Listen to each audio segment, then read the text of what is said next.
Fala pessoal, muito boa noite. Tudo bem com vocês? E aí, como é que estão passando aí nessa quarentena? Bom, aqui tem muita aula para corrigir, muita aula para fazer e para gravar, tá? Bom, hoje, gente, o tema é bem legal. O tema hoje é BIOS. O que é a BIOS? É o gerenciador de sistema do Windows, certo? É o sistema por trás do sistema. A gente vai entender um pouquinho mais pra frente, tá, gente? Vamos lá. Bom, eu peguei duas fontes aí pra gente ter uma ideia legal, tá? Então, a BIOS é a sigla para Basic Input Output System, ou Sistema Integrado de Entrada e Saída. Por muito tempo, foi o programa responsável por iniciar os sistemas operacionais e as tarefas mais importantes de um computador, a partir do momento em que ele é ligado. Essa é do Tecnoblog, é uma descrição bem sucinta, bem pequena, né? E fala bem de uma forma fácil de entender que ela é responsável por iniciar o sistema operacional e as tarefas, certo? Então, ela é o sistema por trás do sistema, por isso que eu disse isso, entenderam? Então, Basic Input e Output System. Então, é o sistema básico de entrada e saída, ou seja, o que a gente coloca e o que sai do computador. Beleza, gente? Bom, apesar de eu não gostar muito da fonte da Wikipédia, a única fonte que eu achei legal com data foi a deles, então eu tive que colocar. Bom, o firmware BIOS vem pré-instalado na memória permanente da placa-mãe do computador e é o primeiro software a ser executado quando se liga à máquina. O nome origina do Sistema Básico de Entrada e Saída usado no sistema operacional CP/M em 1975, originalmente proprietário da IBM PC. O BIOS passou por engenharia reversa por empresas que buscam criar sistemas compatíveis. A interface desse sistema original serve como um padrão de fato. Bom, então a BIOS ela foi projetada pela IBM, certo? Para um sistema operacional chamado CP/M em 1975. E aí inúmeras empresas como American Megatrends, Phoenix também e N empresas aí criaram através da engenharia reversa a BIOS, certo? A BIOS que é utilizada nos nossos computadores do dia a dia. Essa BIOS, gente, ela é gravada na placa-mãe, certo? Ela é um sistema que não dá para você formatar, apagar, entre aspas, tá, gente? Vocês vão entender lá na frente. E é isso, ele vem pré-instalado no nosso computador e é a primeira coisa que se liga quando a gente aperta o botão do computador. Então, quando a gente liga o computador, ele não sobe o Windows, ele sobe a BIOS, certo? Faz todos os testes e depois ele sobe o Windows, certo? Ou o Linux ou o Mac, independente, beleza? Bom, coloquei algumas fotos aí para poder exemplificar para vocês. Quando a gente fala que é gravado na placa-mãe, quer dizer que é uma peça, um hardware colocado na placa-mãe, certo? Olha essa primeira imagem, gente. Ela mostra um chip da BIOS, certo? Que está soldado na placa-mãe. E ao lado dela existe uma bateria. Tá vendo aí, ó? KTS, Lithium Battery. Feita no Japão. E o código dela é 2032. Esse código é muito importante. Por quê? Essa bateria é que guarda as configurações da nossa BIOS. Se você quer que ele inicie pelo seu SSD, pelo seu HD, gravar a hora correta, gravar alguma informação de temperatura, certo? Tudo que você alterar na BIOS, quem guarda é essa bateria, certo? O computador pode estar desligado, pode estar indo daqui para lá, de lá para cá, e mesmo assim ele vai gravar essas informações. É claro que essa bateria também tem uma duração, tá, gente? Eu estimo aí em torno de 2 a 3 anos, dependendo da marca do computador e da bateria, tá? Tem baterias que são chinesas que duram muito menos, tá? Bom, essa outra imagem mostra em relação à placa-mãe. Essa circulada em vermelho, né? Uma BIOS que está soldada na placa. Mais ou menos assim, tá, gente? Existem outras formas de BIOS, não é só essa quadradinha. Do seu lado direito aí temos a da Gigabyte e a da Phoenix, certo? Mas tem duas BIOS numa placa-mãe? Sim. Existem placas-mães com duas BIOS, certo? Dois chips da BIOS. Eles servem para inicializar o sistema também. Embaixo eu coloquei as imagens das BIOS, certo? Então todo mundo já deve ter passado por essa tela azul aí, ou preta, né? Ou branca, né? Meio cinza, de acordo com a sua marca de BIOS, tá vendo? Ó? Essa primeira azul, ela é da Phoenix. E ela tem um bocado de configurações, né? Algumas dá para você alterar o idioma, mas por padrão é inglês, tá? Então ele tem configurações padrão, configurações avançadas, né?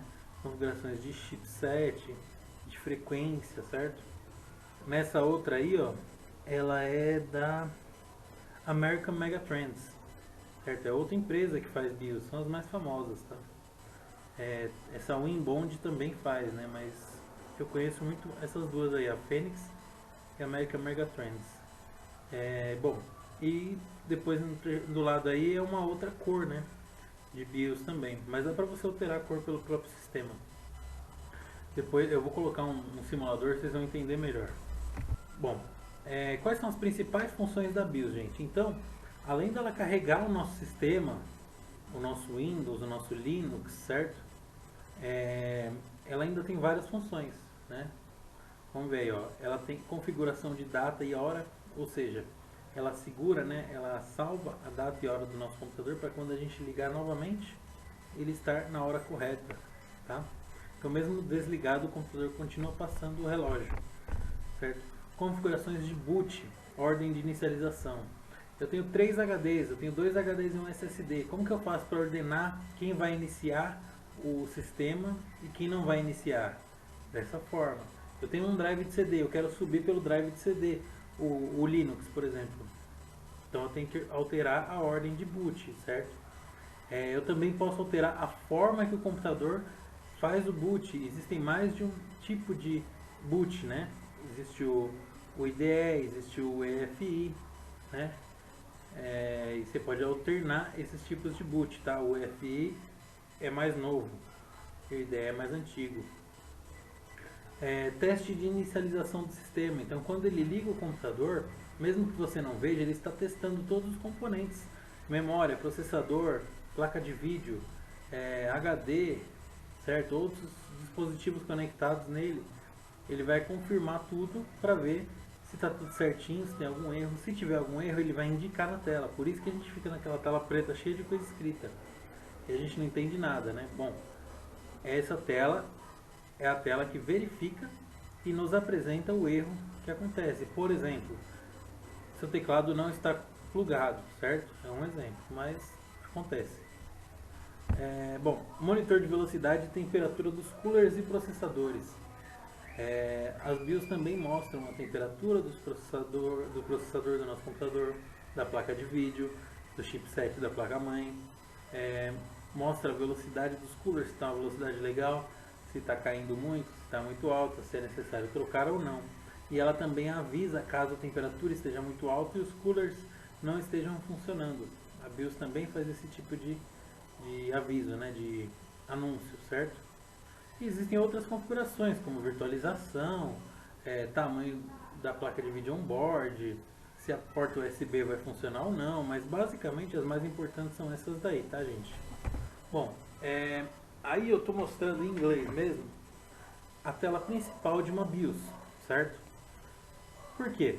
Essa tela, gente, ela é a primeira tela que a gente vai se deparar em muitos computadores hoje em dia. Claro que existe uma nova forma de se inicializar o computador, que não é chamada mais de BIOS, que se chama UEFI. Porém, a gente ainda encontra muito computador desse no mercado, tá, gente? Bom, esse Standard CMOS Features seria uma configuração padrão. Nele você configura quem vai ser o seu HD primário, quem não vai ser, ele visualiza processador, visualiza memória, beleza? Advanced, você vai conseguir configurar quem é o primeiro dispositivo de boot, quem é o primeiro HD de boot, quem é o segundo, o terceiro, e assim vai. A forma de boot do computador, você consegue configurar a memória de vídeo da placa-mãe. Vocês vão ver tudo isso daí no simulador que vocês vão acessar, tá bom? Advanced Chipset, relacionado à configuração, temperatura, overclocking, tá? Inúmeras coisas, periféricos integrados, coisas que já tem na placa-mãe, Gerenciamento de energia, consegue ver se está consumindo, quanto está consumindo de energia, certo? O que a gente deve alterar ali para não consumir tanta energia, desligar ou ligar, beleza? Esses são os mais importantes, certo? Do outro lado, a gente vê ali a questão da frequência e a voltagem do processador, tá, gente? Uma coisa que também não se mexe muito, porém, que se você vai trabalhar com overclocking é necessário. Bom, e abaixo tem Load Fail Safe Defaults, ou seja, é uma forma de você iniciar o computador com mais segurança para ver se tem algum problema nele, certo? Esse daí não é muito utilizado. Eu costumo utilizar o próximo, que é o Load Optimized Defaults, ou seja, ele vai carregar as configurações padrão e otimizadas, certo? Que é zerar toda a BIOS e a configuração dela. Então, se você fez alguma coisa errada, se não tem alguma coisa iniciando, é um bom teste colocar essa opção, tá, gente? Set Supervisor Password, ou seja, posso colocar uma senha de supervisor para poder alterar alguma coisa na BIOS, tá? Set User Password, então eu posso colocar uma configuração para quem só vai visualizar e não vai alterar nada, certo? Salvar e sair, e somente sair, sem salvar, tá bom? Essa é uma BIOS básica, mas a maioria das BIOS segue esse raciocínio, essas páginas, certo? Só que mostradas de forma diferente. Bom, eu deixei em destaque essa tela do Advanced BIOS Features para poder mostrar quais são as opções aí. Essa é um tipo, tá, gente? Um fabricante, mas existem vários fabricantes, vários tipos. A primeira opção aí é qual é a prioridade de HD, de inicialização de HD. Então, se eu tenho 4 HDs, 3 HDs, 2 HDs, eu quero selecionar qual que vai subir primeiro, certo? Então, o SSD, um HD e assim vai. Bom, em First Boot Device, a gente vai colocar o primeiro dispositivo a inicializar. Então, pode ser um drive de CD, um SSD, um pendrive, certo? Pode ser um drive de disquete, porque não? Antigo, né? Mas, quem sabe. Second Boot Device é o segundo dispositivo a fazer a inicialização. E Third Boot Device, o terceiro, certo? Aí ele mostra mais algumas opções. Ele mostra HDD Smart Capability, né? Que é uma coisa de segurança do HD, né? Uma configuração de segurança. Bom, e tem mais um monte de configuração, que pra gente não é tão importante, tá? Lá embaixo tem Virtualization Technology, ou seja, para usar o VirtualBox, por exemplo, a gente precisa ativar essa tela, tá? Full Screen Logo seria aquela tela que fica o nome da marca, positivo, Megaware, ao invés de fazer os testes, tá? É nessa hora que ele está fazendo os testes do computador. E para inicializar a tela primeiro, né? São as opções aí. Bom, e existe um tipo de BIOS, um tipo de forma de inicializar o nosso computador chamada UEFI. Ela foi desenvolvida recentemente, na verdade foi lá pelos meados dos anos 90, porém ela está sendo utilizada muito recentemente, né? Vamos ler um pouquinho da explicação. Intel e HP trabalham desde os anos 90 no EFI, Extensible Firmware Interface, interface de firmware estendida, que é uma forma mais avançada e versátil de dar boot no computador. E ao chegar na versão 1.1, teve seu nome atualizado para UEFI, United EFI, certo? E foi entregue ao Unified EFI Forum, que incorporou inúmeros recursos como criptografia, interface avançada para o usuário e autenticação via rede. O resultado é uma experiência de uso bastante aprimorada, com novas funcionalidades e uma aparência muito mais intuitiva do que o clássico BIOS oferece. Como é possível observar na imagem abaixo, é possível utilizar o mouse para navegar pelas opções do UEFI e ter muito mais controle sobre todas as partes do hardware, permitindo que o usuário comum consiga fazer o que desejar sem precisar recorrer a um expert em computação, ou mesmo correr o risco de queimar o equipamento. Então, gente, essa UEFI é uma nova BIOS, uma BIOS atualizada. Qual a diferença dela? A gente pode usar mouse, ela tem uma interface gráfica muito mais bonita, é muito mais interativa, certo? Ela é muito mais rápida para poder subir o sistema operacional, né? Dar boot no sistema operacional. Ela tem mais configurações, ela é mais fácil de se entender. Ela também tem vários idiomas, tá? Tem várias cores, né? Quanto a isso não tem problema. E ela consegue ter muito mais controle, né? Sobre todo o hardware. Ela permite que a gente consiga fazer alterações, né? Alterar o boot, alterar alguma frequência, alguma coisa assim, sem precisar ser um expert, né? Em computadores. Tá? Facilita bastante essa UEFI, tá?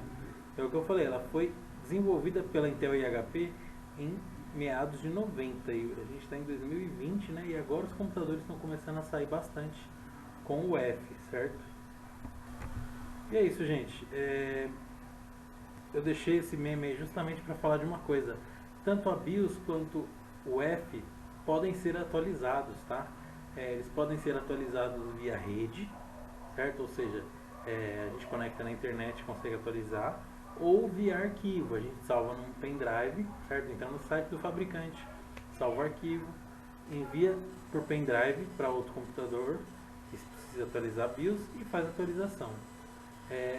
Só que assim, a atualização da BIOS é uma coisa que a gente faz quando dá algum problema, quando a gente precisa atualizar alguma coisa, quando precisa de uma função nova e tal. Não é algo que se faça só por fazer, né? Por fazer. E aí ele mostra o carinha aí morrendo de medo, né? Suando a frio quando ele atualiza a BIOS para ver se ela vai subir, se vai funcionar tudo certinho, se não vai dar nenhum problema, tá? Existe uma forma de regravar a BIOS através da retira do chip, colocar ele numa maquininha e essa maquininha vai gravar a BIOS de novo. Mas dá muito trabalho e custo, então esse tipo de serviço é somente para servidores. Beleza? E é isso aí, gente. Muito obrigado. Eu vou colocar os simuladores de BIOS para vocês darem uma treinada, tá? Dê uma boa olhada em todas as funções, certo? Reconheçam principalmente as funções de boot, de ajustar a hora, tá? De reconhecimento do computador, das configurações, tá bom? Qualquer dúvida já sabe, é só me chamar.